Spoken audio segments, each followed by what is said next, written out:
about 500 people gathered on the lawn here in front of a couple of big screens. We had the Wellington Orchestra and the Pacific Choir playing for us for about half an hour before some of these dignitaries took the stage. We've had Justin Lester talk, the Mayor of Wellington, the two local imams also talking. One led us through a morning prayer, which was lovely. There's a few people wearing headscarves and that sort of thing on the lawn here, but at the moment it's a modest gathering, but just like in Dunedin, at about 10 o'clock we're going to cross to Christchurch and watch the National Memorial there. Security remains high under the current state that the police are maintaining, not because of any specific threat, but because that is good practice for a period of time. And are people having to pass through security to come and gather there? Yeah, there's only one entrance to the park, which is a little bit unusual for Waitangi Park, but there is a very large police presence, lots of people with rifles and whatnot. Red badge security are here checking everybody's bags as they enter the venue. There's also a couple of bomb sniffing dogs which are sniffing any bags that come in as well. So there is a very large police presence here, and from what I understand it's going to be this way for another 6 weeks or so from what I've been told by police. Around the country there's just going to be a real heightened sort of sense of security around. Thank you very much, Ben Strang in Wellington. Another gathering point around a live stream large screen is in Auckland. Our reporter is Amy Williams. Good morning, Amy. Where are you? Good morning. Well, I'm at Eden Park, and here they are opening the doors to the public from 9 a.m. The live stream starts at 10 a.m. Just like in other parts of the country, there is a big police presence, and the police have said for the public not to be alarmed, that they are armed. It's a safety precaution. There's quite a few entrances to Eden Park, and at each entrance there are increased security measures. There are police outside each entrance. There's not very many people from the public here yet, but they're expecting thousands of people to gather here, especially later this afternoon when the call to prayer happens just after 1 o'clock. And then there's a program of events from there, which includes a Kōwhai intermediate perform the haka and a waiata. Lizzie Marvelly is performing, as well as Dave Dobbin. Then there'll be 1 minute silence and a final prayer, and the doors to Eden Park close at 4 o'clock this afternoon. I think it's quite a lovely thing that when people arrive at the stadium, volunteers will be offering them green ribbons to tie around their wrists, and that's something that they can do in sign of in remembrance for the people who lost their lives in Christchurch. It is, of course, the city with the largest Muslim population by far, and have events been ongoing over the past 2 weeks. A lot of people, of course, have come to visit their local mosque for the first time. Has that just been an ongoing reaching out happening in the city? Yeah, I think people in Auckland are as affected by what's happening in Christchurch as people in the South Island, and I think they do want to show that they are coming together in one with the Muslim community. So there have been events, and there have been people turning up to mosques and laying flowers and just talking to the local Muslim people who go to those mosques, and even out and about, people wearing headscarves. I think there's more friendliness towards towards these people, because they're hurting so much. And just to remind people, Eden Park is going to be open 9 a.m. to 4 p.m. Several roads around the park will be closed as events unfold today. Thank you. Thank you very much. That is Amy Williams speaking to us from Eden Park. Well, of course, in 3 cities there are people gathering around the live screens. The main event, however, is in Christchurch, the National Remembrance Service. Ko tātou tātou, we are one. Starts at 10 a.m. at North Hagley Park this morning, 2 weeks to the day since 50 people lost their lives. RNZ has hosts on the ground. Susie Ferguson and colleagues, we are crossing to them now to begin RNZ's coverage. Kia ora, assalamu alaikum. I'm Susie Ferguson, and we are at North Hagley Park, just ahead of the Remembrance Service. Ko tātou tātou, we are one, that begins at 10 o'clock this morning. The media is gathering here, as well as officials and organisers. Security extremely tight. Police have vetted all the media and guests who are here today. Unsurprising, though, given the number of dignitaries who are expected to attend. It is a cold but blue sky day here in Christchurch this morning, and just to give you an idea of what it looks like down here, there's a big stage. This is where there are going to be the speeches and performances that are going to be given as part of the service. Big screens all around Hagley Park. Also a VIP area. We're close to that, and that is where the dignitaries are beginning to assemble. Now, this, of course, is the second event held here at Hagley Park, not far from the Noor Mosque, where the shooting began 2 weeks ago. Last Friday, the call to prayer was held. It was a chance for the Muslim community to pray in a safe space with the support of the public. Today, though, is about remembering those who lost their lives and the wounded who are still recovering. Now, we'll be broadcasting live as this event unfolds today.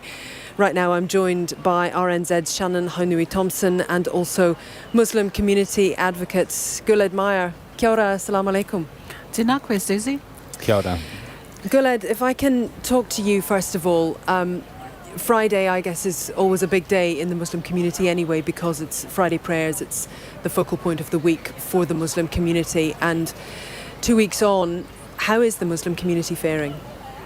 2 weeks on, I think it's fair to say that many are still really processing what's happening. I was speaking yesterday to a immediate relative of one of the members of the community who lost their lives in the shooting, and he's the oldest in the family. He's 23 years old. He's got 4 younger siblings, and you know, when we asked him and we said, hey, how are you feeling, what's top of mind, and he mentioned that he hasn't even really had a moment to actually process it all. He hasn't had a moment to actually reflect on anything, because he's just been on the go, running, trying to solve everything that's kind of been happening in the past 2 weeks. And, you know, when I kind of teased it out a little bit more in terms of what's top of mind, and he's talking about, okay, he's now put in a situation where he's now going to be the head of the family, taking responsibility because his father is no longer here. So I think of that young man, and I think of actually that many other members haven't really had the time to really process everything that's happened. And I hope that today provides an opportunity for those individuals. Yeah, because of course we talk and we remember, and the 50 who were killed will be remembered. Their names are going to be read out as part of the service happening in just a few minutes' time. And we think about those people. We also think about, of course, the wounded from the attack. But this attack basically having an impact on 500 people, immediately on 500 people, which is a huge part of the community to stand close to and to try to bring back. I definitely think so. I think it also has a wider impact, Susie. I think, you know, I've talked about the Muslim community being a relatively small community and a tight-knit community, so it's really impacted all of us in New Zealand but also across the world. We've 4 years lived with growing rise of racism, Islamophobia, and a sense of fear in our community, and I think, you know, those events have really it's just really impacted us on a greater scale in terms of, okay, we can't really take our safety for granted, and all of these things. So while, you know, the direct families are the ones that are biggest impacted, we all know somebody that has been involved in this, and in many ways the Muslim community as a whole is reeling from everything that's really happened. Obviously we're heartened by the support and aroha shown to us by not just New Zealand but the rest of the world, but we're very much all impacted by this. Shannon Haunui-Thompson, if I can bring you in at this point, the crowd's beginning to gather. We can see many people streaming into Hagley Park, and also the dignitaries beginning to make their way to their seats. Yes, I think, we've been told there's going to be about 250 dignitaries sitting in front of the stage, and obviously the official party will actually be sitting on the stage once they actually arrive. And when they do arrive, they'll actually be welcomed by some ngaitahu koia. There'll be an official karanga that will be performed, and then I think they're actually going to respond. There'll be a respondent on the official party side as well. But as we can see, there's thousands of people just starting to stream in now. As the sun has risen higher, more and more people are coming, and I think it'll be really a great time for the community once again to come together and share in the grief, but I think it's going to be a really poignant moment this later on this morning when we hear those 50 names being read out. Absolutely. We have seen several of the VIPs. We're told there are going to be delegations from 59 different countries here. Scott Morrison and Bill Shorten, political leaders from Australia, are going to be here. Of course, the Prime Minister, the Mayor of Christchurch, Megan Woods. We have seen James Shaw from the Green Party, Jerry Brownlee from the National Party, and also David Seymour amongst those who are in the crowd today. But just taking a look over at the public who are beginning to come into Hagley Park here, and pretty notable actually that a lot of people here, a lot of school children here. Yes, hundreds of school children turning up this morning, and what I really notice is that they're all wearing their number one uniforms. So they all come in there, in a very respectful way dress, and they're looking really tidy and sharp. And I think it's a really important, especially for our youth, for our rangatahi to actually be part of this occasion and actually be here, because they'll have a lot of questions. I know one whānau that here arrived really early, one of the first families here, and they've been really anxious. And this woman told one of our reporters this is the first actual public memorial remembrance occasion she's actually attended because she's been too scared to attend any of the others. Absolutely. And the police presence here is really quite astonishing. The security is incredibly tight here. Guled, though, it is still somewhat jarring to see police officers in New Zealand carrying guns. It very much is. It very much is. And I mean, in terms of the whole gun debate, I've seen some of that stuff kind of coming up across some of the rhetoric in response to this, and I think it's too soon to really start having those conversations. For many within the Muslim communities, I think, while seeing the presence of guns in police is not a norm, it certainly gives a reassurance to families and victims who've been impacted by this that actually they are being protected to a certain sense, and I feel like that's the sentiment that has come across quite predominantly in the community. But I certainly don't hope to see this normalized. I would not like to see living in a society where our police are armed, but certainly it does provide an assurance to many of us within the Muslim communities that our safety is being prioritized. Absolutely. And as we understand it, there are police officers from New Zealand, hundreds of police officers just at this event in Hagley Park. There are also lots of police dogs going around, lots of sniffer dogs. Also, we understand there are snipers that are patrolling and are here. So whenua here in New Zealand, I've never seen this kind of security before. Just to give people, there's actually cops here from Australia as well, and they arrived in armour vehicles. When we saw some police officers in full, what we call here armed offender squad kit with bulletproof vests and balaclavas, so you can't actually see their faces, just their eyes, and they're carrying some very big assault weapons. So it's great that security is being taken seriously, but it is quite confronting when you see these police officers fully armed in this kind of gear in armoured vehicles. So just to give people a sense of what it's like here, the park is surrounded. It's completely barricaded off with steel fences today, which is really unusual as well. So there's only a few entrances where the public can come in, and where we came in this morning, there was only one entrance that we could come in. Just to also let people know that we had a bomb sniffer dog come through our compound where we're broadcasting from. Absolutely. And many roads in Christchurch closed off. It's extremely difficult to travel around the city today. Just a few seconds to go before it is due to get underway here at Hagley Park for this remembrance. Julian Wilcox is going to be the MC of Ngāi Tahu, the Chief Operating Officer there. Shannon, Ngāi Tahu, just very briefly, is something that has the iwi been very much involved really right from the start. Yes, completely. I mean, and it's a real sense of manaakitanga. So, it's a real Māori thing to manaakitanga, manaaki our guests, our people here, and, we've seen this with Ngāi Tahu. They've really embraced the community.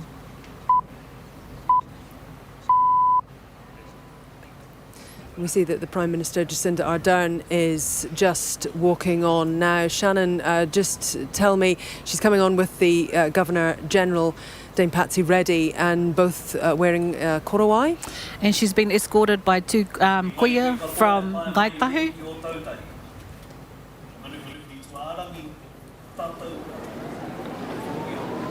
E ngai iwi katoa e pae mai nei ki o tautahi. Ngā manuhiri tuārangi, tātou katoa. Before we are all officially welcome to today's National Remembrance Service, ko tātou tātou e We Are One, kia tūtū mai rā tātou katoa kia pai te whakatau, a ngā parika rangaranga o ngai tuahuriri I te ope manukura. Assalamu alaikum. Good morning. Ladies and gentlemen, please stand for the ceremonial call of welcome to the official party for today's Remembrance Service.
Ai, me noho tātou. Please be seated.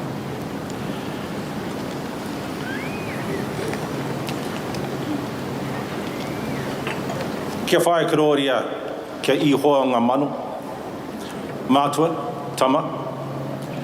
Wairawa tapu me ngā ana hera pono. Ko te māngai hei tautoko ai. Te whānau pani. Ko pāngia I te ringa kaha o aitua o Hapōpō. To the victims' bereaved families. Tuahuriri Ngai Tahu Mātāwaka turns directly to you. The families who have suffered, who remain weeping, mourning for their husbands, sons and wives, daughters, grandchildren. In our custom, we allocate a time for our people to grieve and to sit with the spirit of the dead to release their pain. We have a saying, tears avenge death. But we also understand that there is a world where pain no longer exists, where the soul dies, where it is numb and beyond feeling. And we call this world Te Kore, the world of nothing. So it is the task of our women, who you hear keening, to call to you and to call to you to bring you back into the world of light, which we have now. To call you back to the world of both pain and joy, because these feelings make us human. So, commence your return back to Te Ao Marama, the world of light. Nō reira, haramai, haramai, haramai, no mai hoki mai. Return to the treasures that we share as a people, the enchantment of human love, of fellowship and goodwill, because these are the treasures that the people of Christchurch and New Zealand ask you to return to. Return to this world for your happiness, the happiness of your loved ones, relatives and friends, because our compassion as a nation and as a people in Christchurch today dignifies humankind. Nō reira, kia tau te aroha nō me te rangi Māria, kei rongi a tātou katoa, kia ora.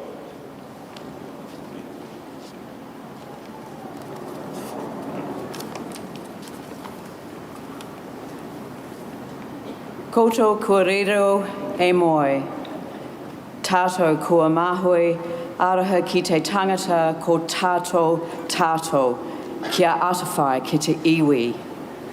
Those who have gone, may you finally rest in peace. We who remain, love and compassion to each and every one of us, care for the people. Tihe Moriora. Assalamu alaikum, peace be upon you. Prime Minister, Your Excellencies, Heads of State, members of the Diplomatic Corps and all the dignitaries who have travelled here, I stand alongside Ngāi Tahu and Mana Whenua to greet you all and to welcome you to Ōtautahi, our city of Christchurch. To those who watch from afar, welcome, you are one with us today. To all the people of Christchurch, including our elected members and local leaders, and especially our Muslim brothers and sisters, we come together again as one, as we have done every day in our hearts and minds since the 15th of March 2019. I started my welcome with an acknowledgement to those people who were taken from us on that day. I offer sympathy on behalf of the people of Christchurch to all the families who grieve. You do not grieve alone, we grieve with you. What happened here in our city on that day, which was a cowardly attack on our Muslim communities in their places of worship at their time of prayer, was also an attack on us all, on our shared values and on our way of life. Inspired as it was by hatred, those actions were designed to divide us and tear us apart. They have instead united us as we are embraced in the compassion and the love that we feel for each other, no matter where we were born, no matter how we express our faith. We thank everyone who has sent a message, a tribute, a flower, a poem, a picture. Children from across the country have shared their araha in such special and poignant ways. And the city leaders across the globe who have stood shoulder to shoulder with their communities in all their rich diversity, expressing the same solidarity that we can feel here today. Thank you for sharing our grief, and thank you for helping restore our faith in humanity. I ask that today we collectively express our gratitude and thanks to all those who played such an extraordinary role in our city in response to what has occurred.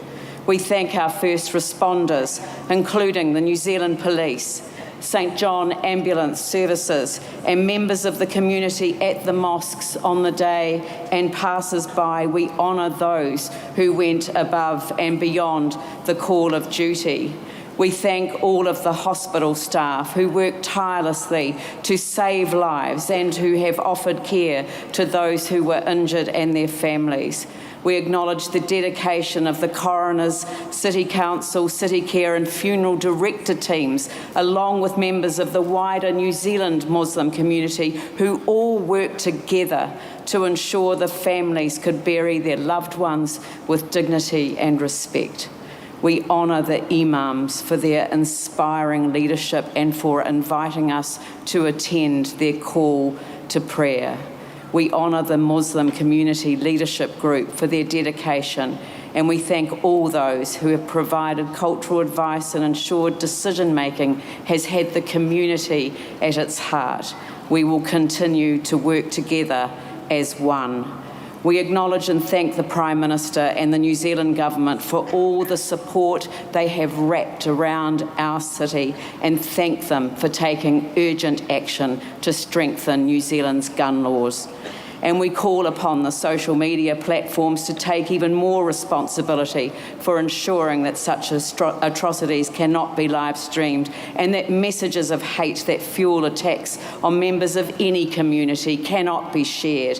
Hate has no place here. Hate has no place anywhere. I have witnessed people across the city and within the building where I work drop everything and commit every ounce of their being to supporting the response and setting up for the recovery.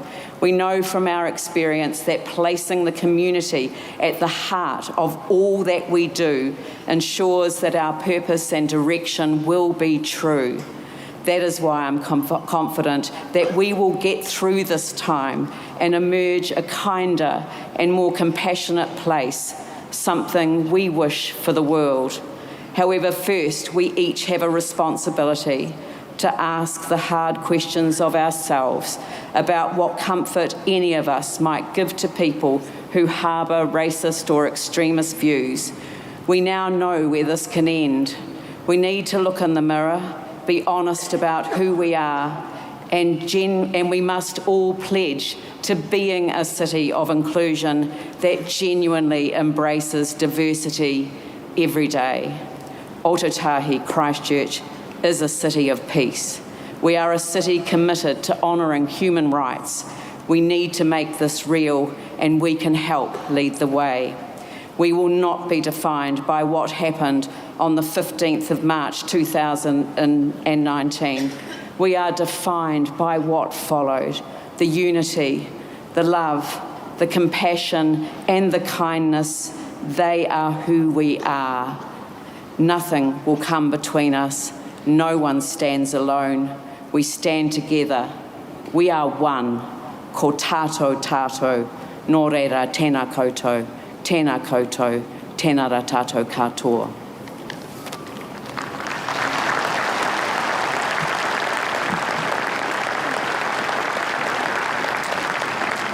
Te upoko o ngai tuahuriri e karata maere, koutou katoa ngai tuahuriri, tēnā koutou i o koutou kupu. Your Worship, the Honourable Landale, Mayor of Christchurch, thank you for your inspirational words of welcome in your opening address. Hei whakarehu I ngā kōrero a ngai tuahuriri, ka riro mā tēnei uri o tahu pōtiki, te waiata e pāna ki tōna tupuna. Ladies and gentlemen, here to perform the renowned song of Tahu Pōtiki as a relish to the speeches of welcome from Ngai Tuahuriri, Ngai Tahu, and the beautiful city of Christchurch. Please welcome this descendant of Tahu Pōtiki from Ngai Tahu, Marlon Williams.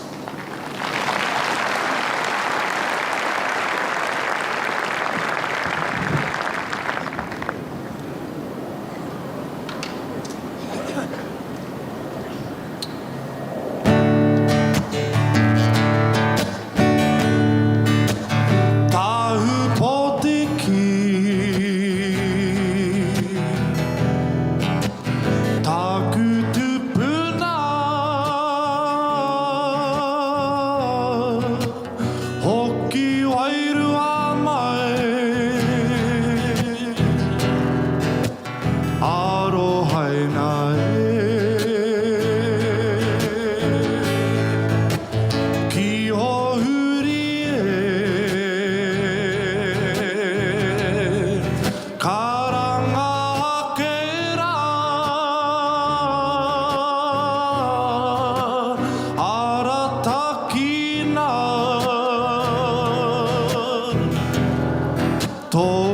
iwi aue.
Te manu ti ori ori o Ngai Tahu Marlin tēnā koe, accompanied by Auntie Aroha, Auntie Ramona, Auntie Hutiga, Auntie Lizzie and Auntie Harata.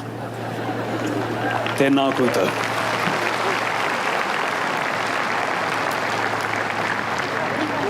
E ngai iwi he karakia kei te haere. To commence the ngākau of today's Remembrance Service, to deliver the Muslim invocation, the dua. Would you please welcome Latif Alabi, the Imam of Linwood Mosque. E te rangatira, e te amorangi tēnā koe.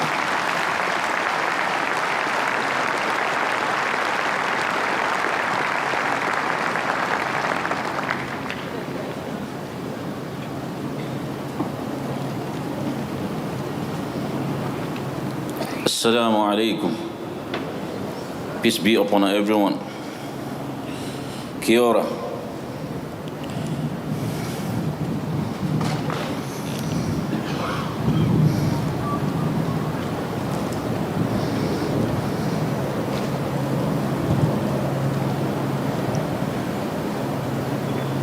أعوذ بالله من الشيطان الرجيم.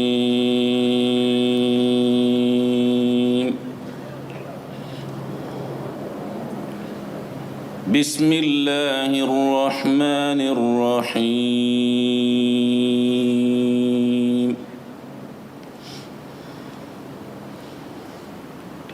يا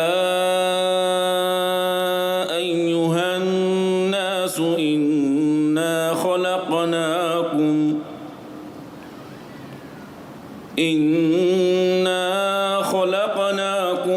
من ذكر وأنثى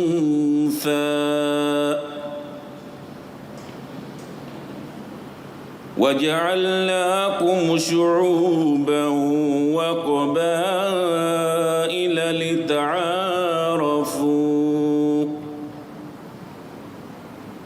إن أكرمكم عند الله أتقاكم إن الله عليم خبير.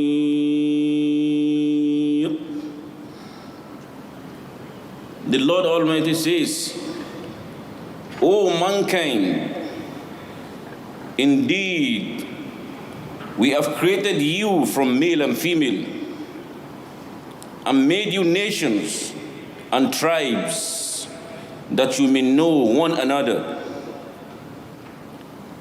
Indeed, the most noble of you in the sight of Allah, the God Almighty, is the most righteous of you. Indeed, Lord Almighty is knowing and acquainted. Thank you.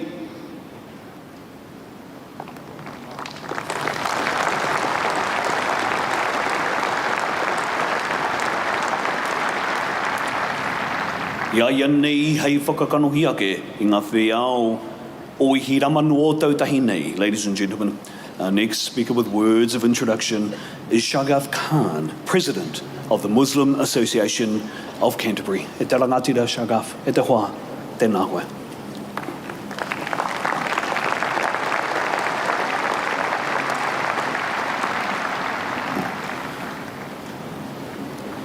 بسم الله الرحمن الرحيم.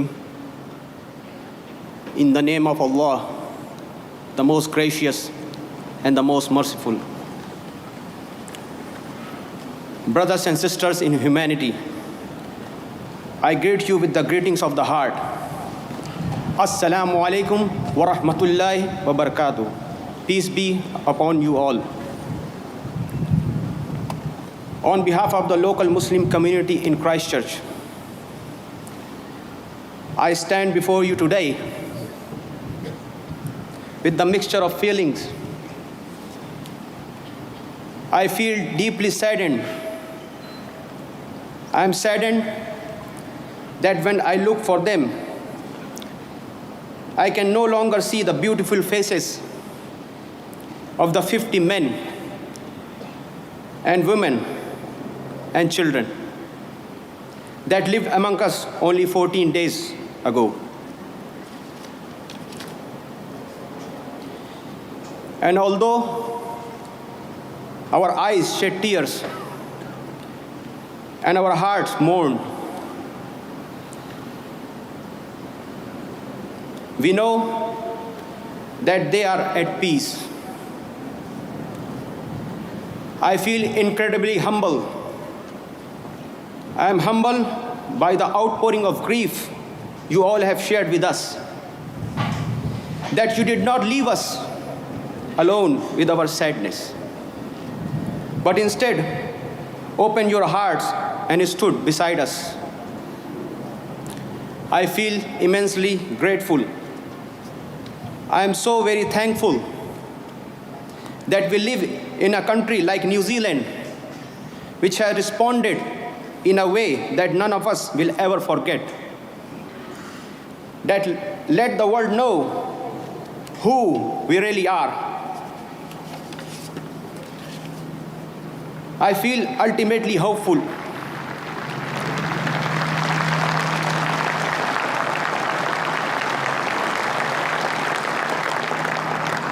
I feel ultimately hopeful.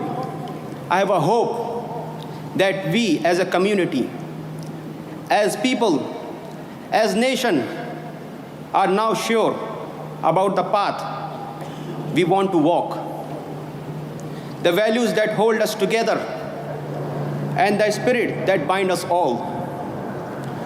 2 weeks ago, on 15th of March, a terrible act of darkness happened.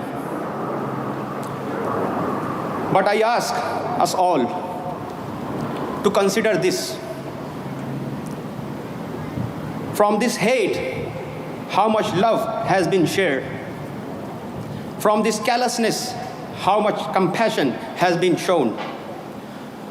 From this despair, how much hope has sprung.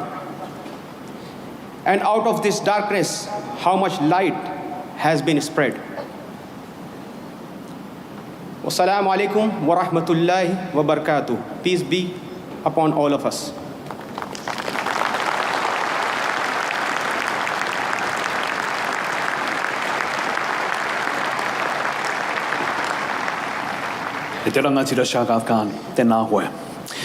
Our next speaker, ladies and gentlemen, is one of the survivors of the attacks on 15 March 2019 at the Noor Mosque on Deans Ave here in Christchurch. A truly remarkable, humble, noble and forgiving man. Ko ia te whakatinanatanga I te kōrero e mea nei, utua te kino ki te aroha. In the most tragic of circumstances, he has encouraged us all to live by the maxim, if someone does bad to you, do good in return. Please welcome, ladies and gentlemen, Mr. Farid Ahmed.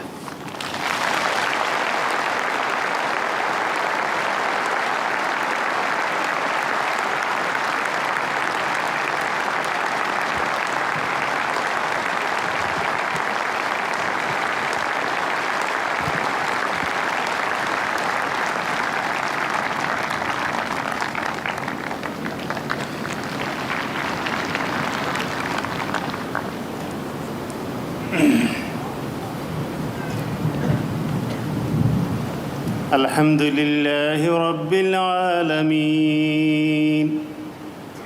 والصلاة والسلام على جميع الأنبياء والمرسلين. All the thanks and praise to the Lord of the universe.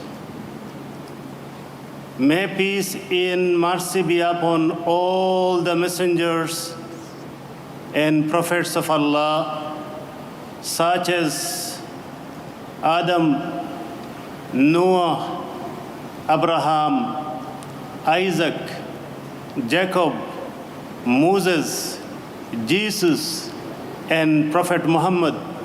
Peace be upon all of them, and Allah's mercy be upon all of them. Bismillahirrahmanirrahim. I'm beginning in the name of Allah, the kind, the merciful. وَلَا تَقُولُوا لِمَنْ يُقْتَلُ فِي سَبِيلِ اللَّهِ أَمْوَاتٌ بَلْ أَحْيَاءٌ وَلَكِنْ لَا تَشْعُرُونَ.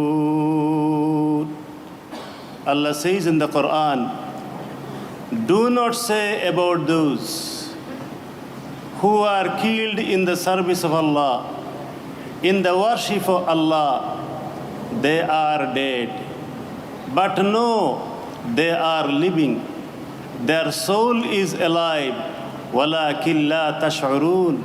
But you do not perceive it. We believe that people die in the good cause.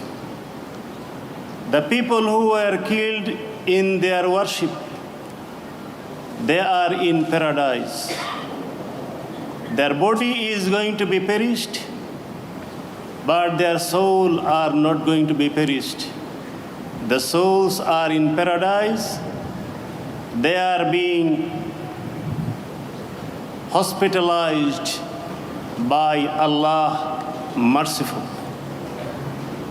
We also believe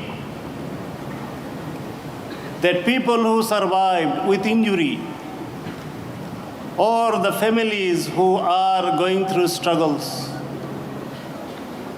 for their patience, Allah is going to reward them.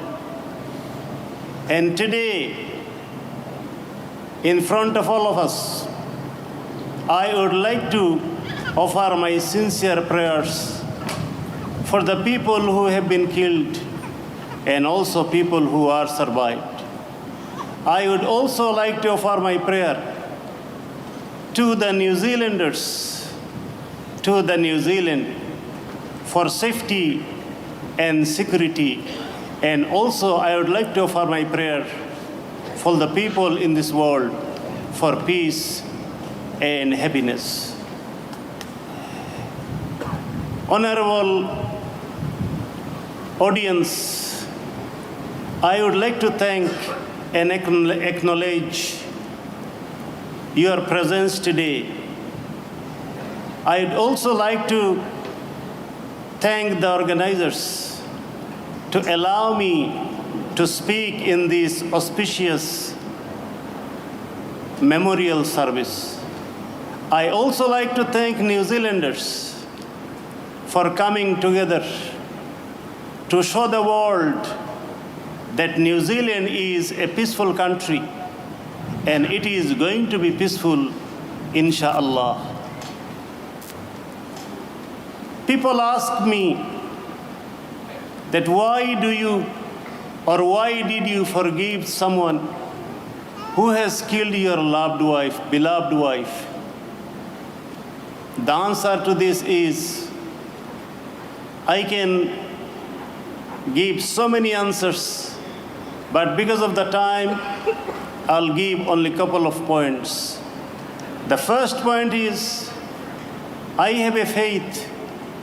I believe in Allah, and Allah says that if we forgive one another, then He loves me, He loves us.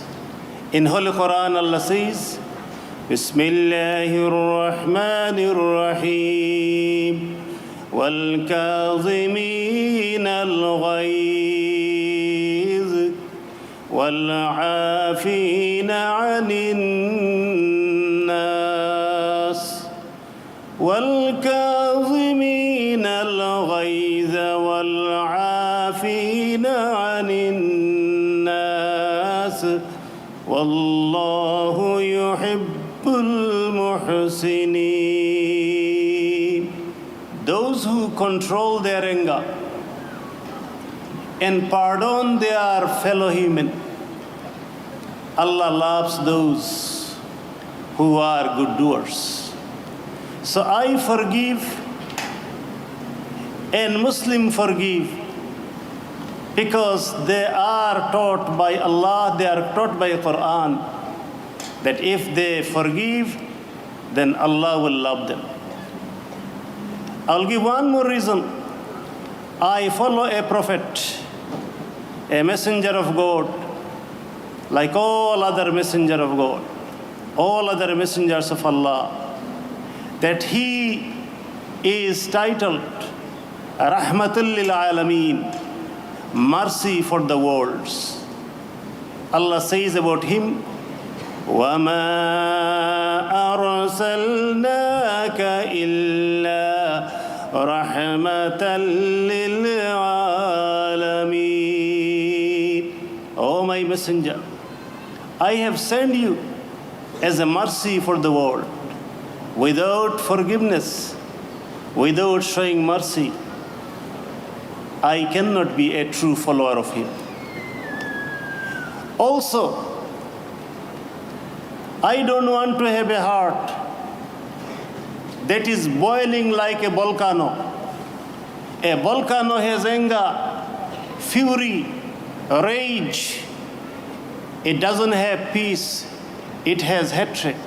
It burns itself within and also it burns the surrounding. I don't want to have a heart like this, and I believe no one does. I want a heart that will be full of love and care and full of mercy and will forgive lavishly, because this heart doesn't want any more lives to be lost. This heart doesn't like that the pain I have gone through, that any human being should go through that kind of pain. That's why I have chosen peace, I have chosen love, and I have forgiven. Also, people ask me that how come you are still saying that you love him as a human brother? The answer to this is, our brother Imam has recited the verse from the Holy Quran.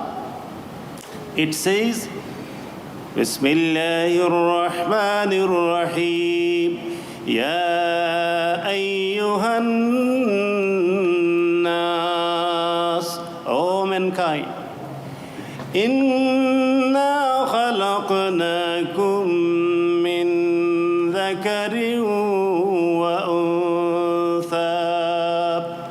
We have created you from a single pair of male and female, referring to our original father Adam and mother Eve. So we all are Adam's children, Eve's children. We are one single family. We are human brothers and sisters. How can I hate my human brother? I don't agree with what he has done. I don't support what he has done. Probably he has misunderstood the whole thing. Probably he had gone through some suffering in his life. Some traumatic thing happened to him, and he could not process well his suffering into the constructive way.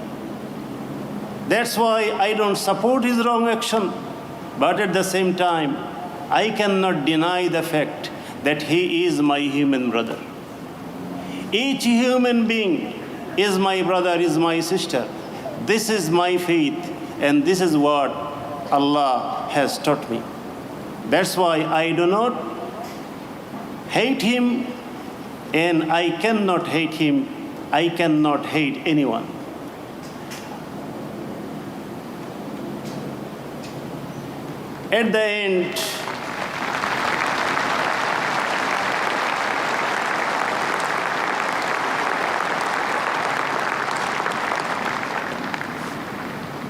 At the end, again, I would like to say a couple of words for the humanity. We all want peace. We say that we want peace. But we got to start from somewhere. We have to start cleaning our own heart first. We have to change our attitude. If our heart is full of love, then peace will start from here. And each one of us has responsibility. From wherever we are, we have responsibility at least to start from our heart. And the second thing is we have to change our attitude. Our attitude should be, we human beings are one family.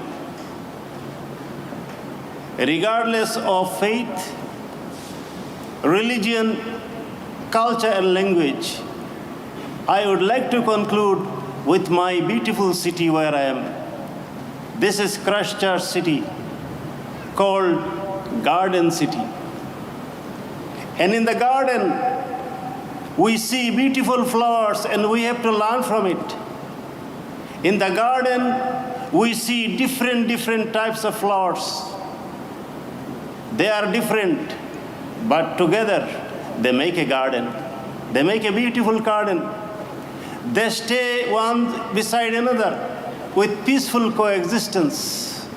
Even though they have difference, we human being has to be like this. I may be from one culture. You may come from another culture. I may have one faith. You may have one faith. But together, we are a beautiful garden. May Allah guide us towards the peace. May Allah guide New Zealand safety and security, and may Allah make New Zealand peaceful, and may Allah make the whole world peaceful. Ameen. Assalamu alaikum wa rahmatullahi wa barakatuh.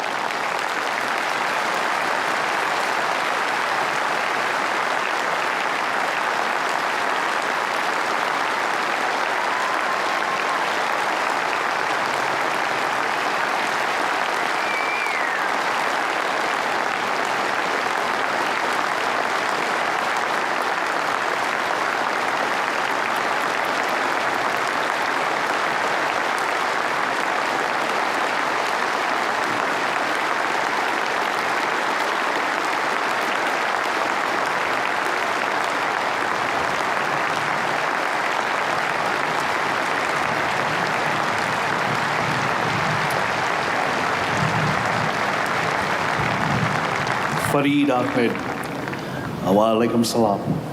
Tēnā koe, arohanui kia koe. Our next speaker, ladies and gentlemen, has worked tirelessly since the events of 2 weeks ago for the Muslim community here in Christchurch, for the Muslim community across Aotearoa, New Zealand, and with the Muslim community overseas. He uttered one word that rang out across the world at last week's call for prayer: Aroha. Aroha, Aroha. And he has proclaimed to the world that we of New Zealand are one. Kua whakakotahi tātou, tātou, tātou e. Please welcome, ladies and gentlemen, the President of the Federation of Islamic Associations of Aotearoa, New Zealand, Dr. Mustafa Farouk.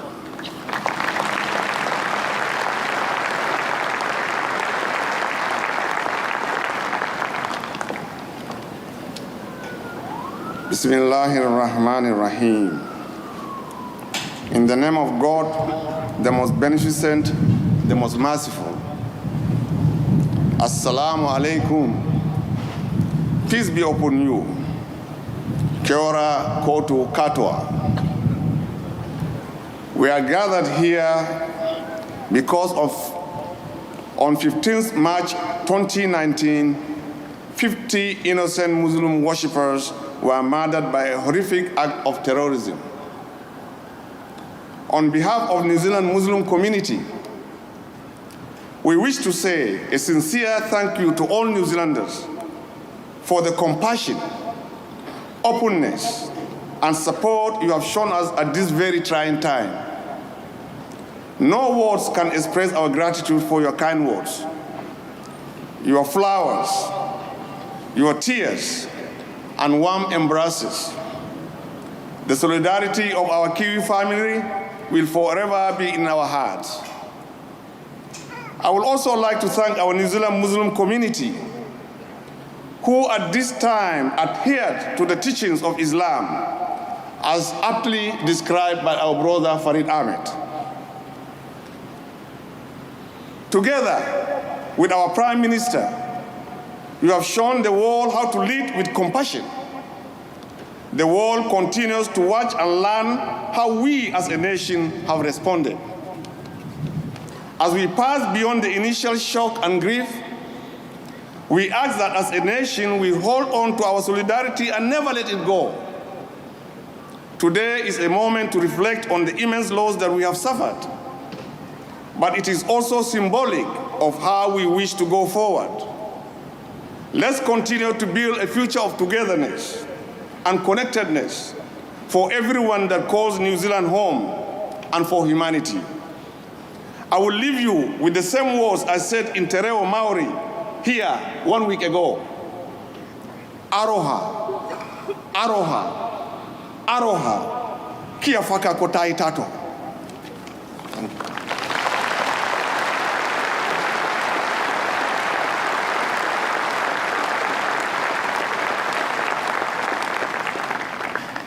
Ia nei e te iwi ka whakamaharati ara e tātou ko te hunga iriro e ngā mahi pō au tiritini I te rau wiki kua hori ake.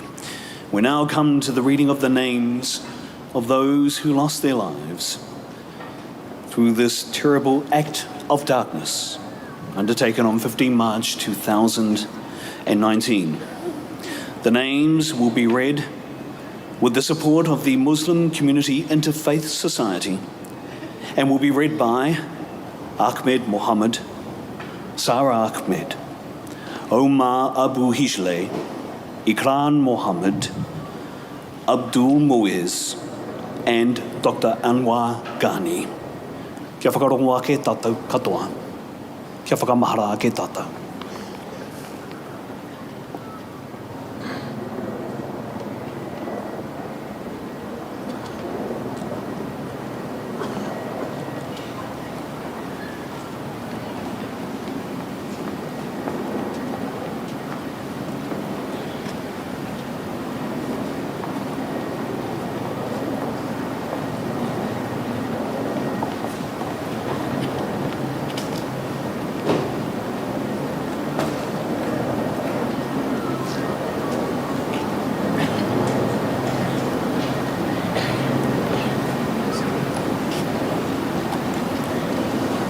بسم الله الرحمن الرحيم.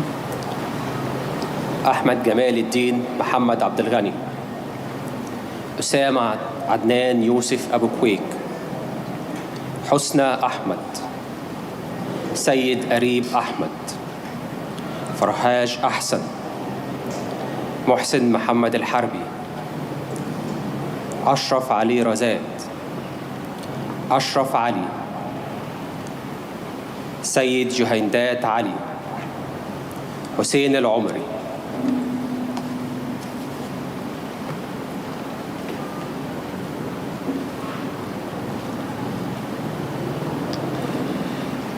Linda Susan Armstrong,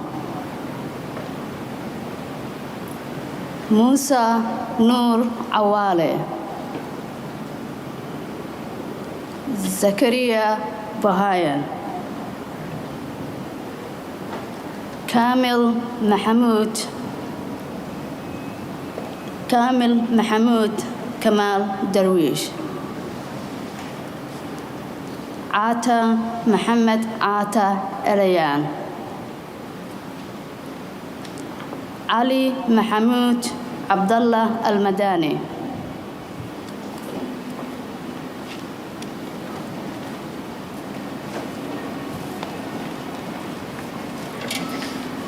أمجد قاسم حميد، ليلك عبد الحميد، محمد مجمل حق، عزير قادر، أنسي علي باوا، محمد عمران خان، محبوب الله ركا كوكر، هارون محمود، صياد أحمد مل، محمد مشيد محمد حسين.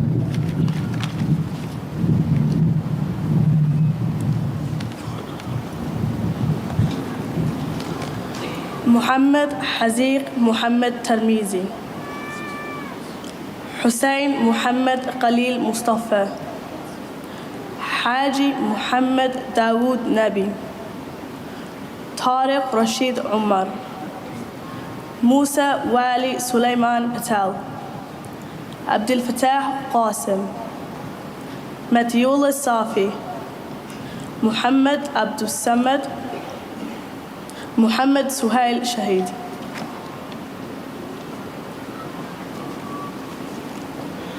منير سليمان، خالد موفق الحاج مصطفى، حمزة خالد الحاج مصطفى، غلام حسين، کرام بیبی، محمد زیشان رضا، نعیم رشید، طلحہ نعیم، Arif Vohra, and Ramez Vora. Thank you.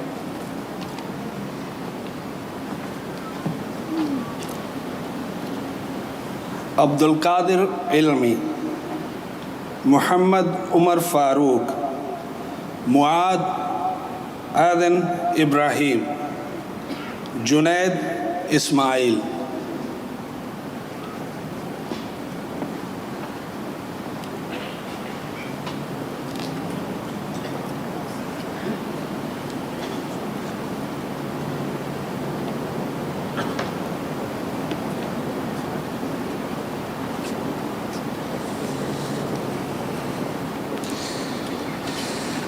بسم الله الرحمن الرحيم محمد سهيل شاهد منير قرقس سليمان خالد موافق الحاج مصطفى حمزة خالد الحاج مصطفى غلام حسين كرام بيبي محمد زيشان رضا نعيم راشد طلحة نعيم and Arif Vohra Ramiz Arif Bhai Vohra.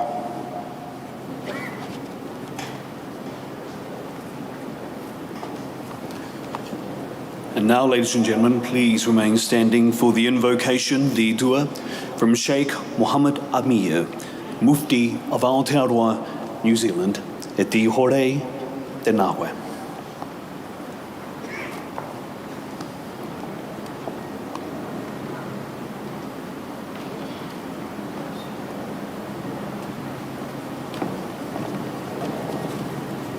Assalamu alaikum.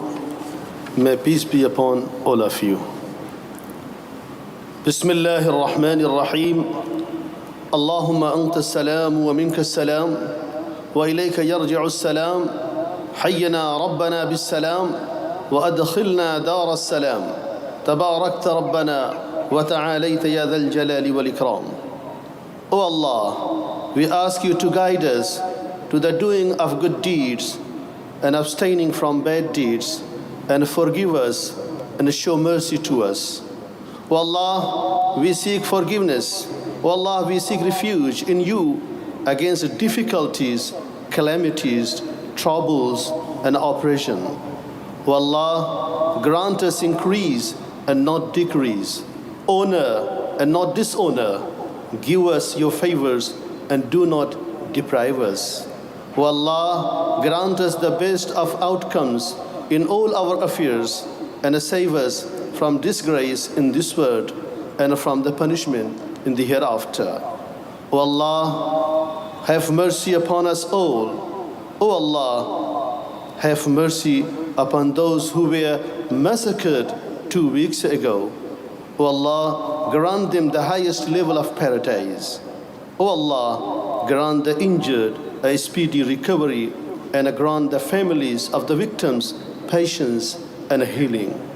O Allah, grant mercy to all those who have extended their support at this difficult time and reward them abundantly. O Allah, grant us a life of piety and abstinence and guide us all to the straight path.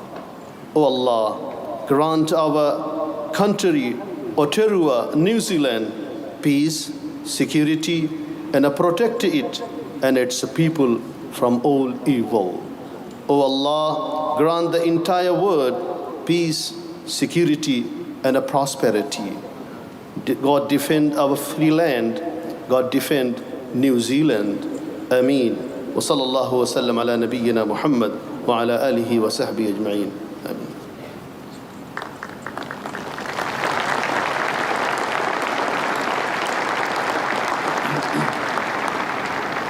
Sheikh Mohammed Amir, thank you very much. Kia ora hono mai e te iwi, please be seated.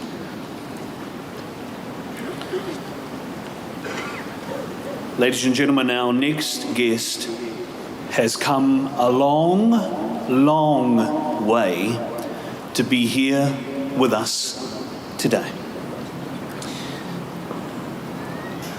Here now at Pūtaringa Motu Hagley Park in Christchurch, at this our National Remembrance Service, ko tātou e, we are one, joined on stage by his very close Kiwi friend on bass, Bruce Lynch. Ladies and gentlemen, would you please make welcome Yusuf Islam Cat Stevens.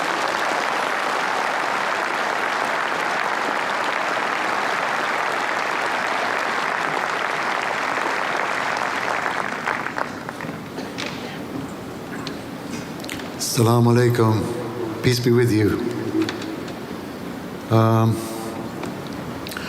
hearts go out to the families of those whose lives were snatched away in that evil carnage while they were worshipping in the mosque 2 weeks ago.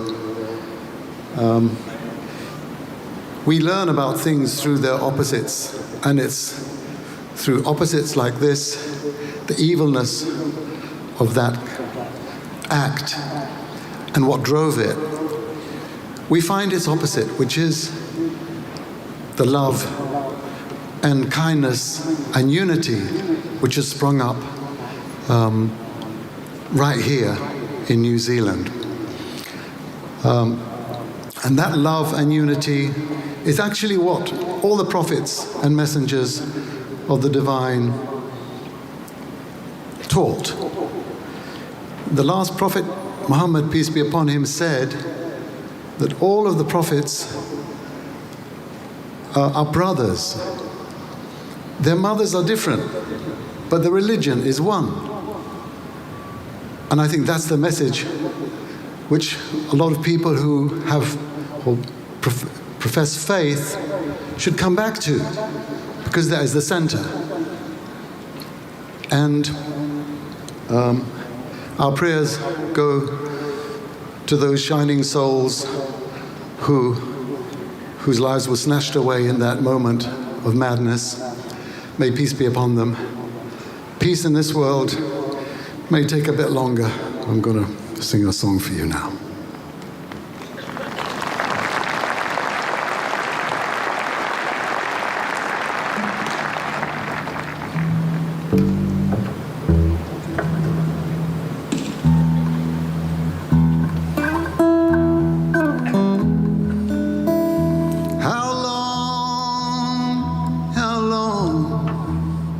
Has this peace train been gone? How long, tell me how long?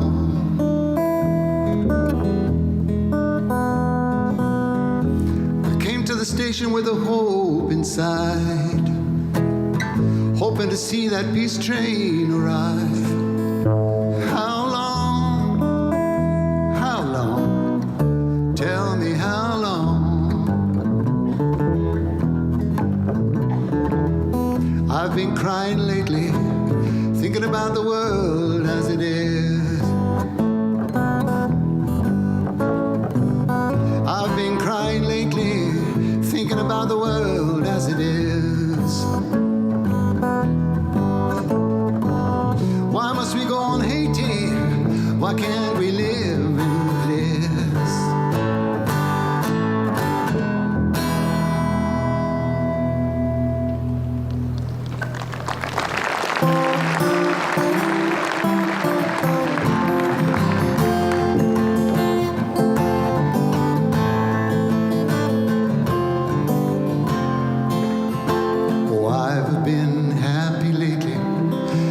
About the good things to come, and I believe it could be something good has begun.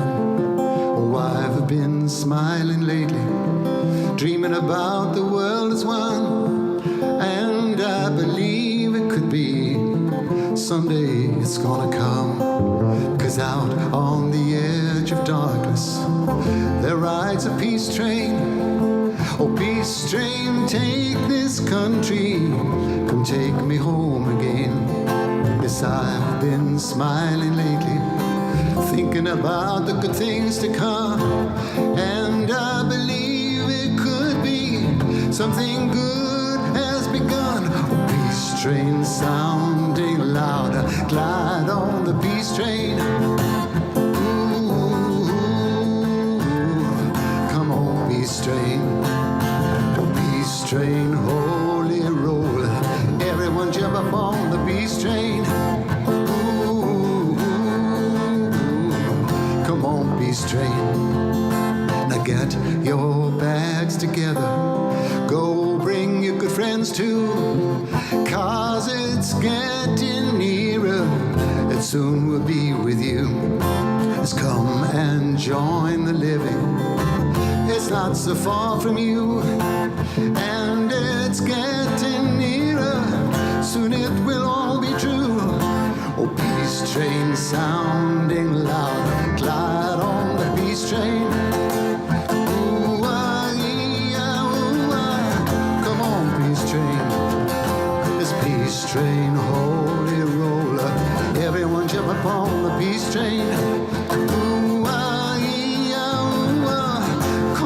peace train.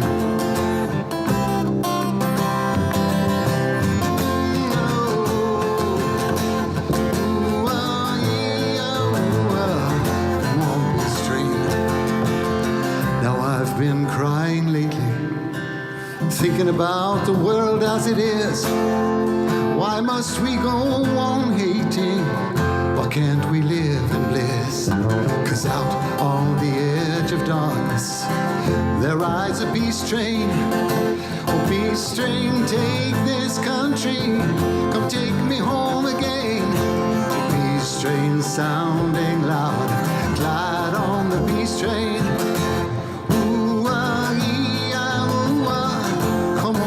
Train, this peace train, holy roller, everyone jump upon the peace train. Ooh, ah, ooh, ah. Come on, come on, come on, let's come on, peace train, 'cause it's the peace train. Oh, ooh, ah, ooh, ah.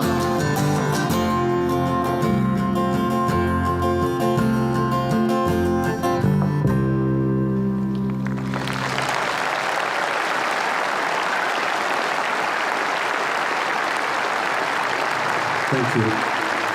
Well, I hope we have a little bit more grace and time just to do one more, perhaps. This is really a song which could be said to reflect that wisdom, that it's only when good people stay sitting that evil rises. So we've seen the opposite in this country. May God bless you all.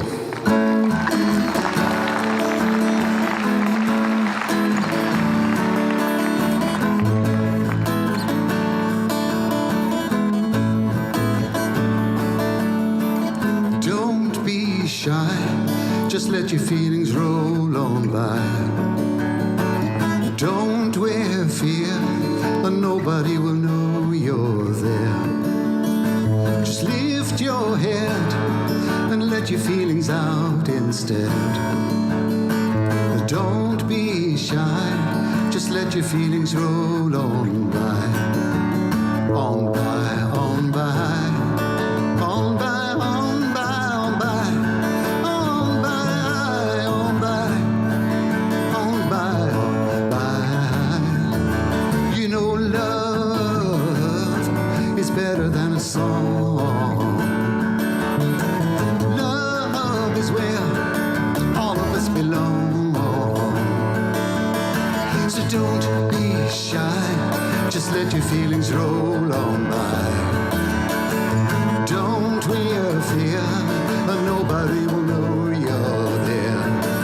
And you're there, you're there, you're there, you're there, you're there, you're there, you're there, you're there, you're there.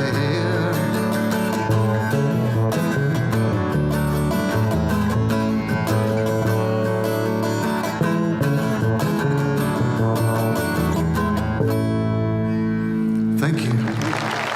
Peace.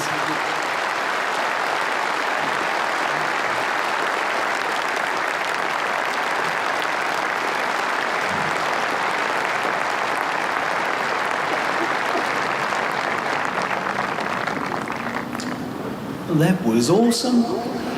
Ladies and gentlemen, please, another round of applause. Yusuf Islam, Cat Stevens.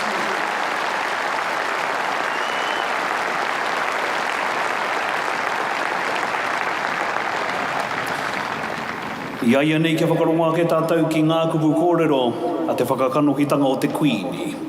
Ladies and gentlemen, now to introduce Her Excellency Dame Patsy Reddy, Governor-General of New Zealand, with her address. E te kāwana tianara, o toro atu taku ringa, ki a koe, e te mārikura, tēnā koe.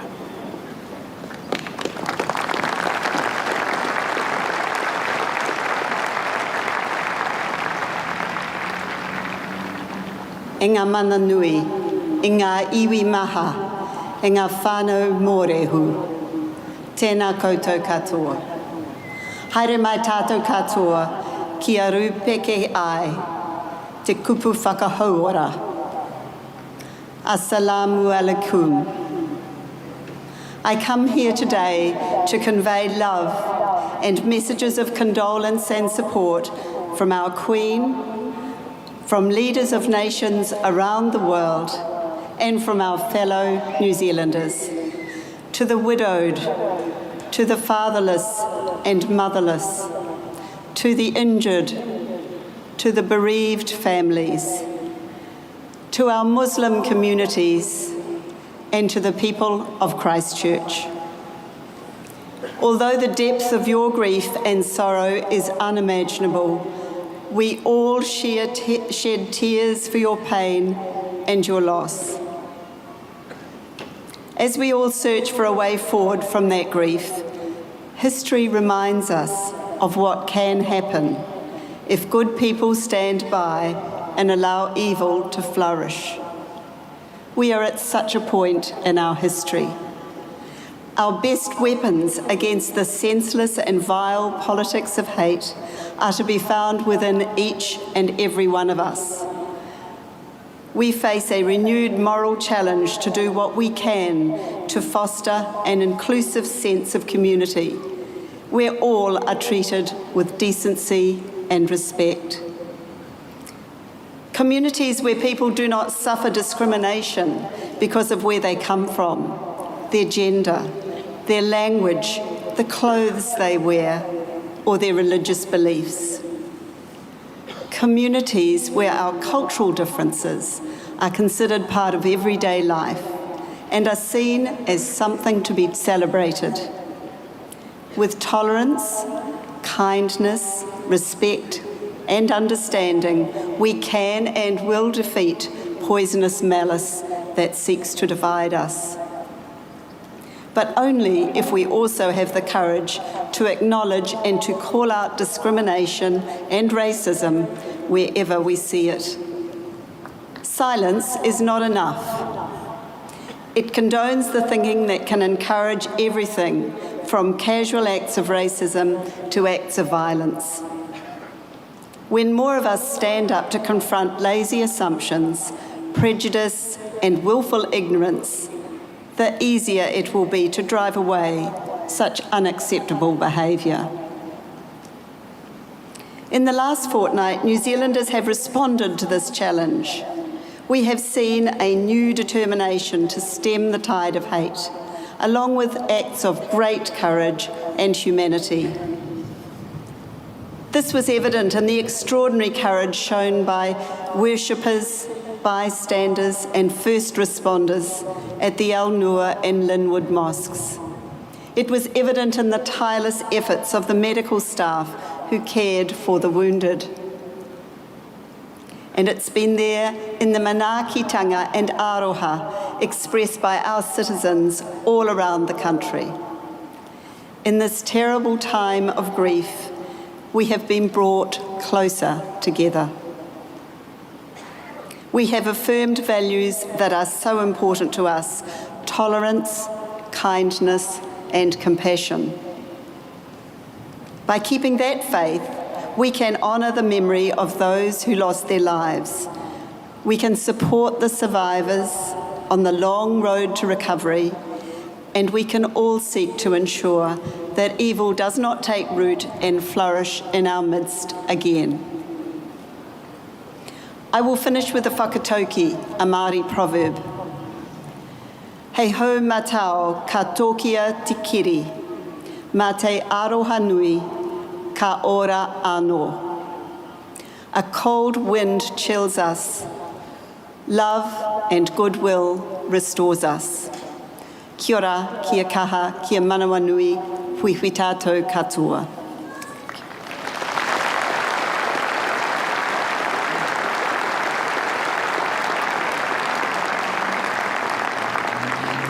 E te kāwana te anara, Your Excellency, thank you.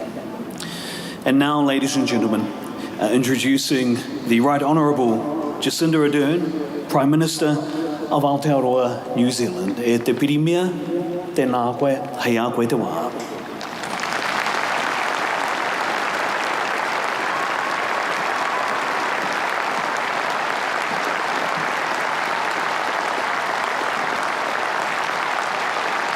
e rau rangatira mā, ina reo, ina mana, tēnā koutou katoa. Nai tahu whānui, tēnā koutou.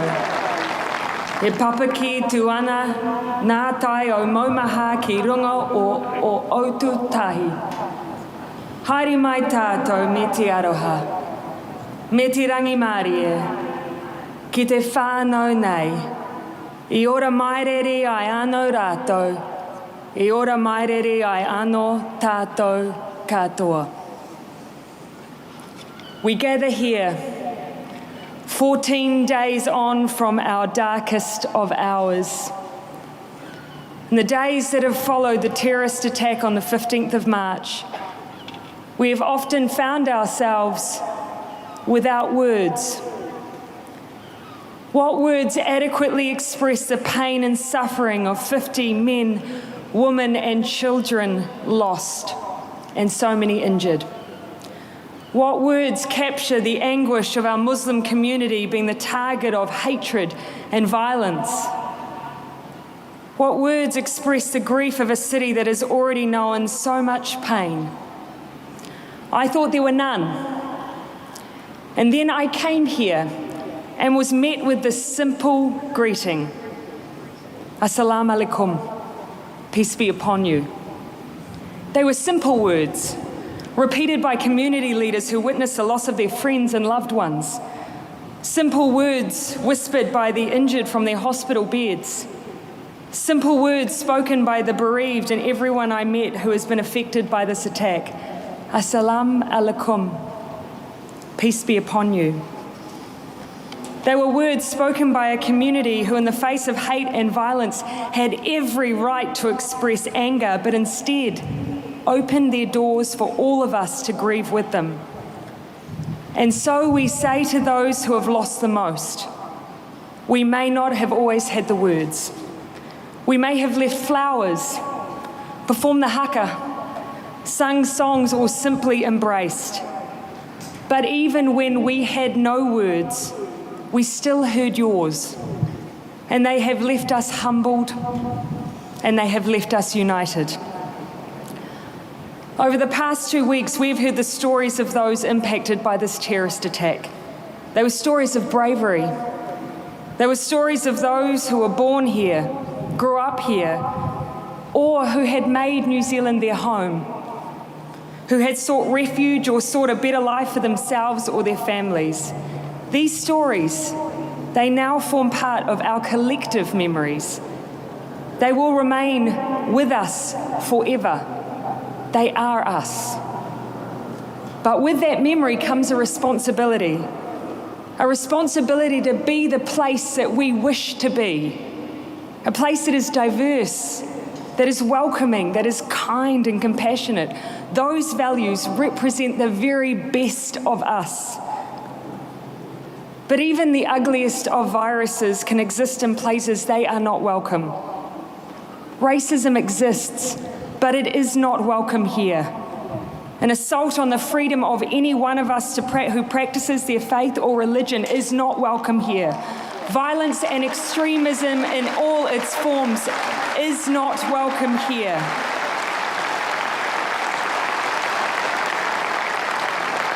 And over the last 2 weeks, we have shown that. You have shown that in your actions. From the thousands at vigils to the 95-year-old man who took 4 buses to attend a rally because he couldn't sleep from the sadness of seeing the hurt and suffering of others. Our challenge now is to make the very best of us a daily reality, because we are not immune to the viruses of hate, of fear, of other. We never have been. But we can be the nation that discovers the cure.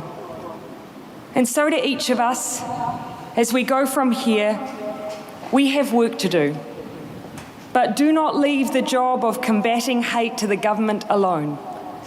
We each hold the power in our words and in our actions, in our daily acts of kindness, Let that be the legacy of the 15th of March, to be the nation we believe ourselves to be. To the global community who have joined us today, who reached out to embrace New Zealand and our Muslim community, to all of those who have gathered here with us, we say thank you. And we also ask that the condemnation of violence and terrorism turns now to a collective response. The world has been stuck in a vicious cycle of extremism, breeding extremism, and it must end. We cannot confront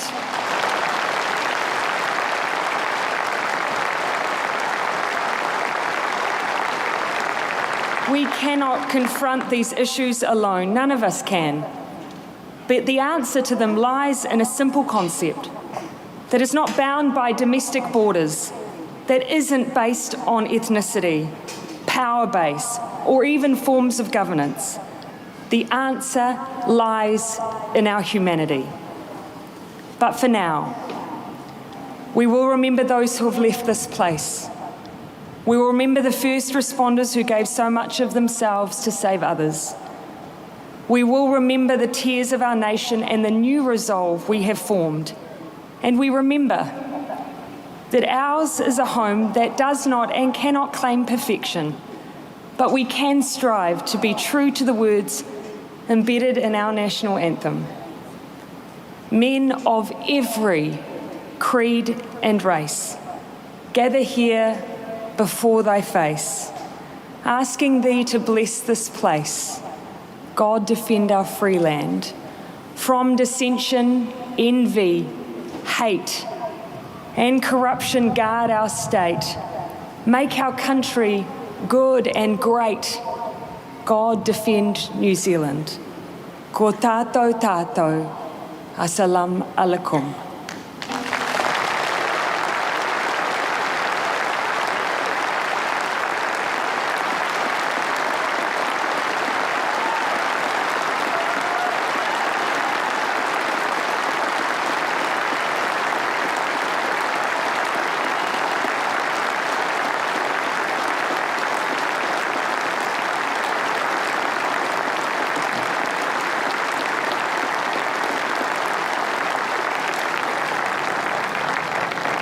Te pirimia kōrua ko te kāmanati anara tēnā kōrua. Ladies and gentlemen, I was going to ask you to sit, but I suspect you may want to keep standing.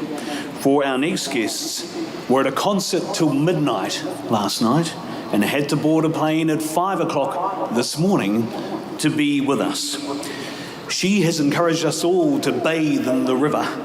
And he has said that if only I could love you like you want me to, then everything will be all right. Ladies and gentlemen, here today with us at the National Remembrance Day service, would you please make welcome Te Karehana Gardner Toy and Holly Smith, Holly and Tex.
Dori peka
Holly Smith Antiques, tēnā kōrua, thank you for that powerful and beautiful rendition of Whakaaria Mai, How Great Thou Art. Ladies and gentlemen, please be seated. Kia ora honoho mai koutou katoa.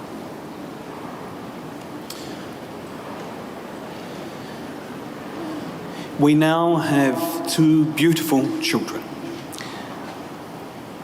One of these tamariki would now like to come on stage and say the name of their father, who passed away as a result of the tragic events from the 15th of March 2019. I'm going to get one of them to come up, or both of them to come up now, and one of them to introduce her name and say the name of her father. Assalamu alaikum. I'm Salma Rajab, and my father is Ashraf Al-Mursi Rajab. He passed away on 15th of March 2019. He was a really nice man. Yeah. Thank you.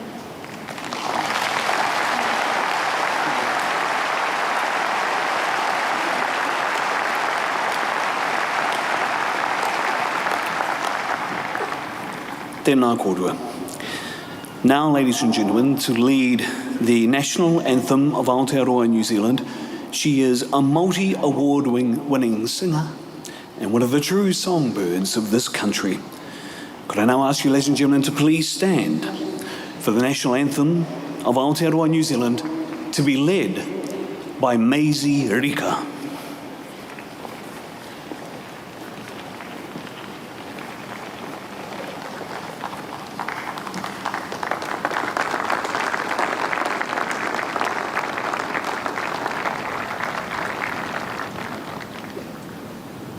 Let us feel and love and live and mean every word. Mea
nations at thy feet in the bonds of love we meet.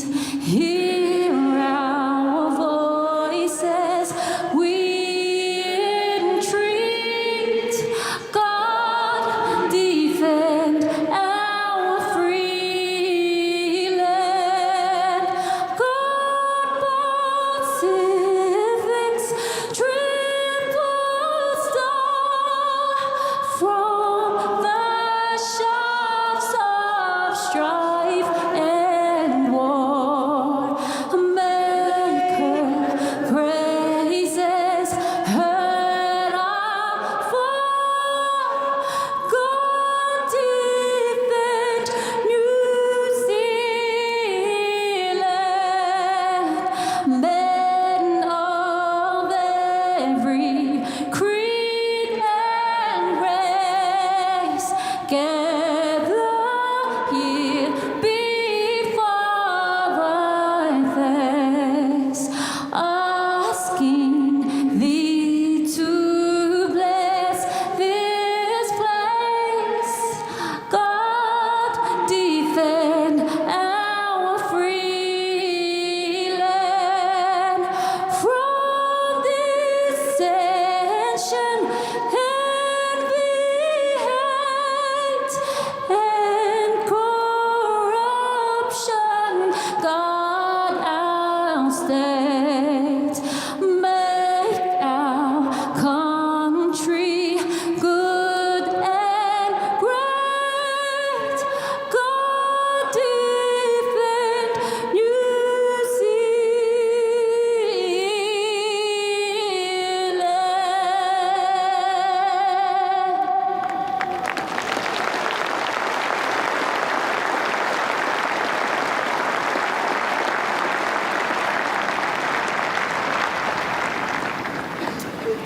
E te tuahine I o mahi katoa mahi a tēnā koe. Ladies and gentlemen, please be seated.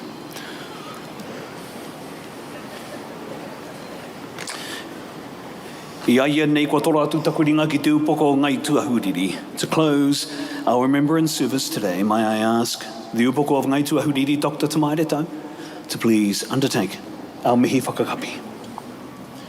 The Mayor and I were reflecting how beautiful Christchurch has been in the autumn. The reds, the golds, the browns, and the soft light. On behalf of the Mayor and I, go in peace. Kei rongi te aroha no me te rangi Māria. Amen. And now, ladies and gentlemen, ko tā tātou waiata whakamutunga, nā te hapuri Māori o Ōtautei, to conclude our event, 30 of the best kapahaka performers in the world. Fortunately for us, they happen to be domiciled in Christchurch. Ladies and gentlemen, our kapahaka performers of Ōtautahi Waitaha, with our final waiata, he hōnore, he kororia. Conveniently, we put the words up for you so you can sing along too. Join our kapahaka performers for our final waiata, he hōnore, he kororia. E tū, e te iwi, e tū. Please stand and join us and sing he hōnore, he kororia.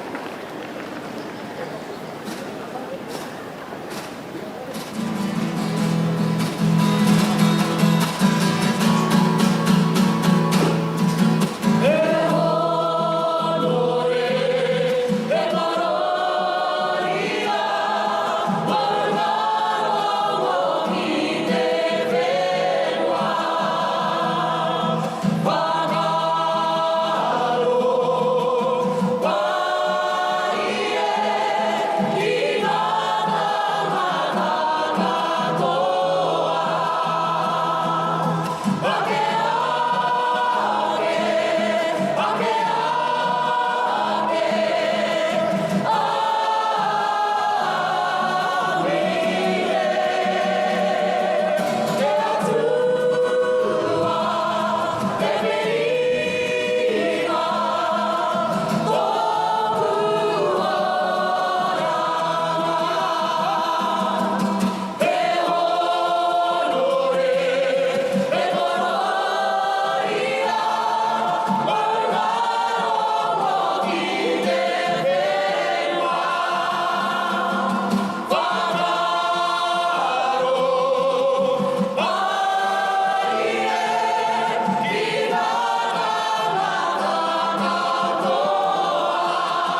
2018, but they sung like there was 300.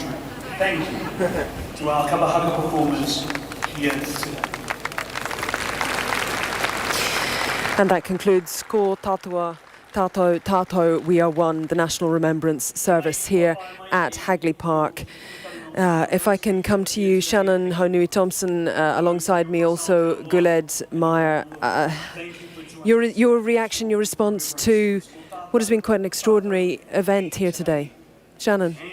I think it was a fantastic remembrance service in terms of bringing the community together. I think we can't go past the words of Farid Ahmed, the survivor, who was, talking about he's got a heart full of love and care and mercy, and how he actually his forgiving nature of what happened, and however, he also described how he doesn't want anyone else to feel the pain he has in losing his loved one, losing his wife. So, for me, that would probably be a moment I'll remember for a very long time. Yeah, I definitely agree. I think what we've seen in terms of the last couple of weeks is a real key coping mechanism for our Muslim community has been our faith, our religion, Islam. Not many people know a lot about Islam, and I hope that New Zealanders have learnt a thing or two, and one of them being forgiveness. This sense of being merciful is a key feature of our religion, and it's certainly, it's inspired me to be a lot more forgiving, and we've heard the PM said there's a sense of justified anger and frustration amongst many, which is absolutely justified, but I think even myself, despite through everything that's happened in the last 2 weeks, it's definitely given me a sense of it's inspiration. I think the words of Farid Ahmed, where he was talking about here we are in the Garden City, Otutahi, and the beautiful flowers, they all grow alongside each other, but that is what makes the garden, and it's the peaceful coexistence. And saying to people, this is what we have to be like, because together we are a beautiful garden. That sort of analogy really spoke to me, and I think really spoke to the crowd here. Oh, totally. The crowd, Farid got a standing ovation after his speech, after his kōrero. He was definitely, I think, for the crowd, they really showed their appreciation of his words. And I think also what I loved about today was the ad-lib.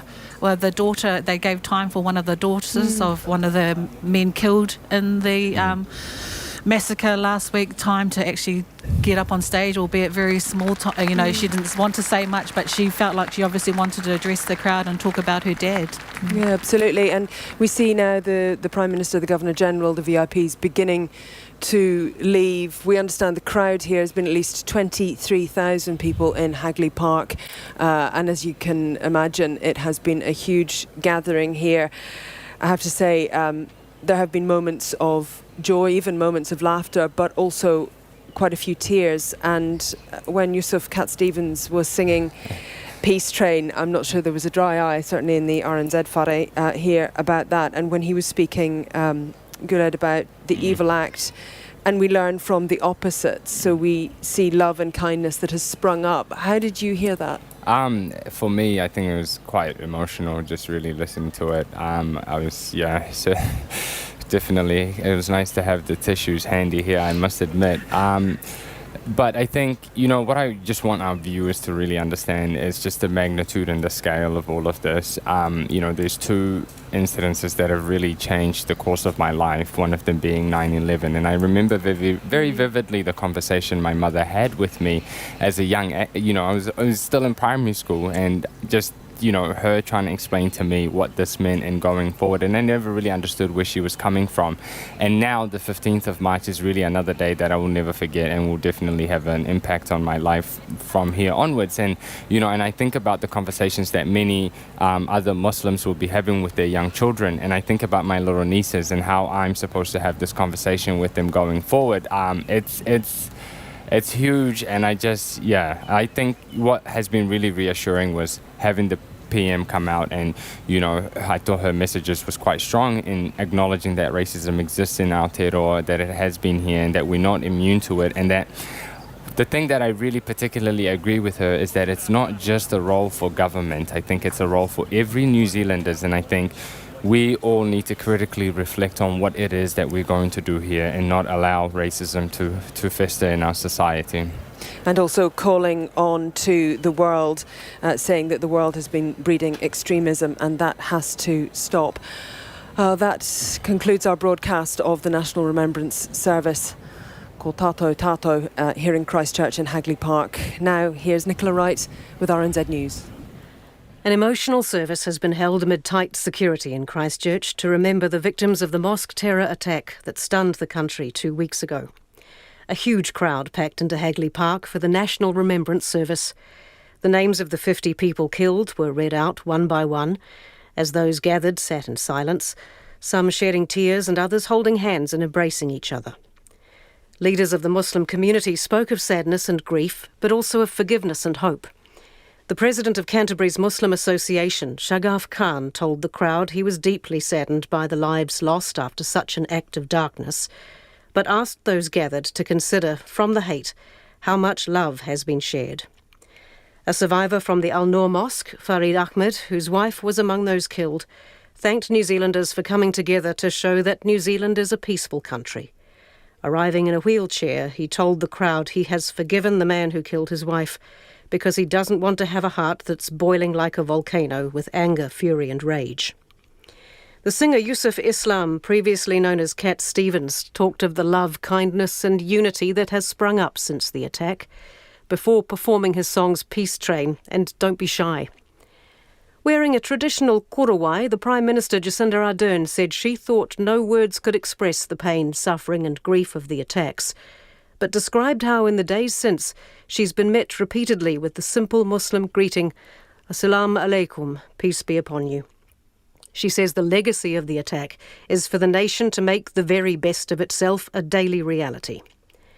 Thousands more people also gathered in the other main centres to watch the live broadcast of the service. Regional communities were asked to postpone their events because of the stretch on police resources, and some will instead be holding their own services at other times. That's the news. Thank you very much, Nicola. You are listening to 9 to Noon with Catherine Ryan on RNZ National. We're going to finish the morning in a moment with some music with Grant Smithies. But first, it has been a very hard week on the West Coast, and we want to look forward to the weekend and just get the forecast to catch up also on what has happened with the state of emergency called in Westland after record rains. It caused evacuations and road closures. It washed away the Waihao Bridge. The bridge connects South Westland to the rest of the West Coast and is a vital link for the tourist centres of Franz Josef and Fox Glacier. Earlier in the week, a woman died in floodwaters north of Hokitika after getting out of a car and trying to cross surface flooding on foot. To tell us more about the situation as things stand now, thank you for your time, to Westland District Council Deputy Mayor Latham Martin from Hokitika. Latham, good morning. Kia ora, Catherine. Could you just update us, please, on where things are at with the repair job for the region and the availability of services after the events of the last few days? Absolutely. So I have, as of 10:45, lifted the state of emergency in Westland on behalf of Bruce Smith, our mayor. We still have major concerns, though, regarding the loss of power to residents and our infrastructure in Haas. And the team are down there at the moment assessing that and working really hard to ensure that that is back in place as soon as possible. We also are working with the residents of the south side of the Waihao River to establish the full extent of the damage to their properties, but also work with them to ensure that road access is available as soon as possible for the likes of farmers who have milk that needs to be collected and property to access. We have significant local damage or localised damage to our infrastructure network, our roading network, with the many bridges and roads around, certainly around Hokitika and Franz Josef, are severely damaged.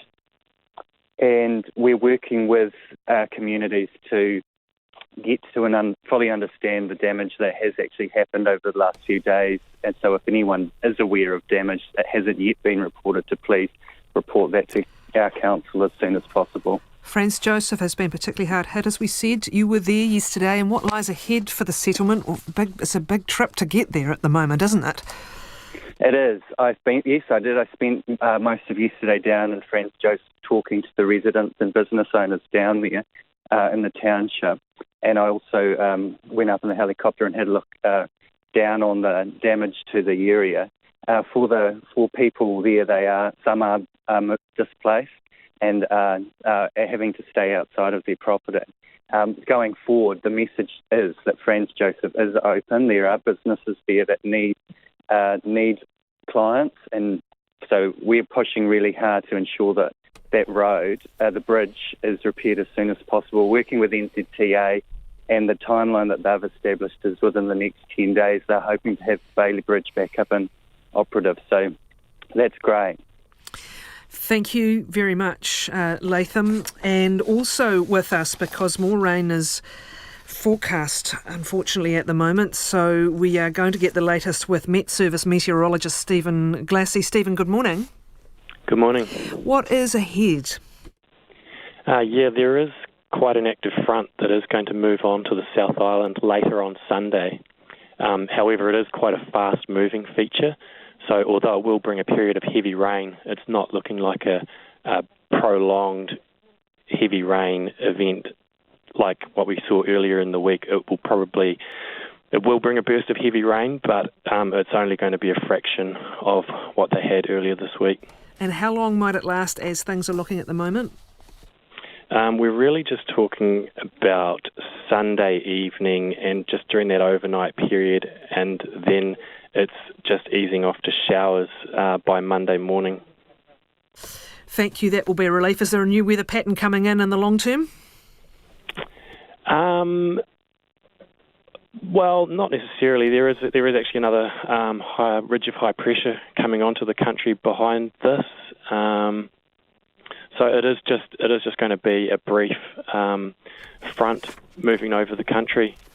Thank you. Bringing a burst of heavy rain, yeah. Thank you very much, Stephen Glassy from the Met Service, and thanks also to Westland District Council Deputy Mayor Latham Martin speaking to us from Hokitika. They lifted that state of emergency 10:45 this morning. They are keen to hear damage reports from around the district, please, as they prepare a to-do list, I guess, some of it quite urgent, for recovery from the flooding on the coast. 13 minutes to 12. Grant Smithies is with us. Good morning, Grant. G'day. Finish off. It's been an extraordinary morning. It's been absolutely extraordinary, the event in Christchurch, including the power of its musical component. So please take us through to finish the week for 9 to noon. What have you been discovering for us musically? Well, I thought I'd kick off with something that's nice and peaceful from a guy in... He records as Aura, spelt, in capitals with dots in between. I no doubt it stands for something, but his name is Albert Mikolai, and he's from Nine Eye and Lower Heart, multi-instrumentalist, who I think's made a really interesting... He looks like an incorrigible sort of hippie in his press photos, and he's made this record on a Californian label called Cosmic Dreamer, but it sounds gorgeous. It's recorded by Ben Lemmy from... Trinity Roots. Reminds me of this sort of Bon Iver debut album. So let's fire into that. His album's called Secret Intelligent Light, and the song's called Assume Fire.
So far, made it work.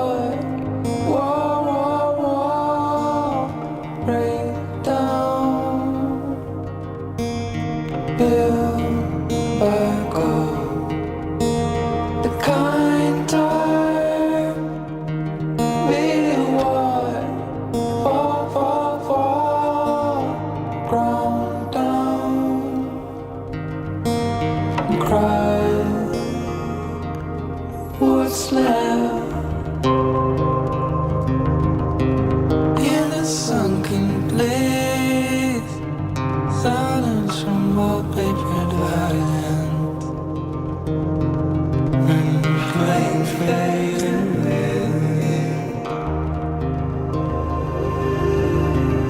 It's a headache case, back on the psyche and holding strategy and saving face.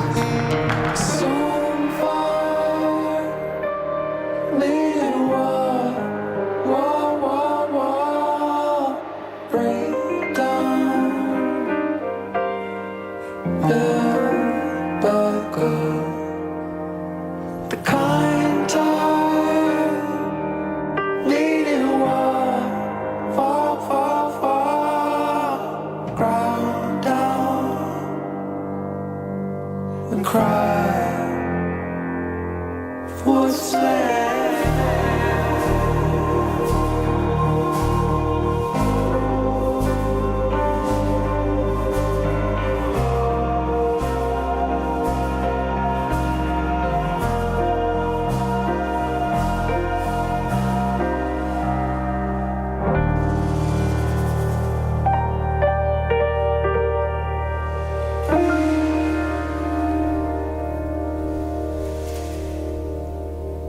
There you go. Aura, Assume Fire, that song is called, and the album's called Secret Intelligent Light.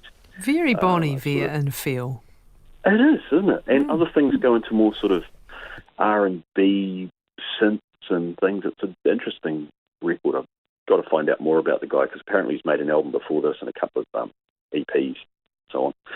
But I thought we'd hurtle into something else, which is also relevant today. This geezer called Little Chuck, the one-man skiffle machine, which is quite a mouthful, sent me his record, which is called Mono.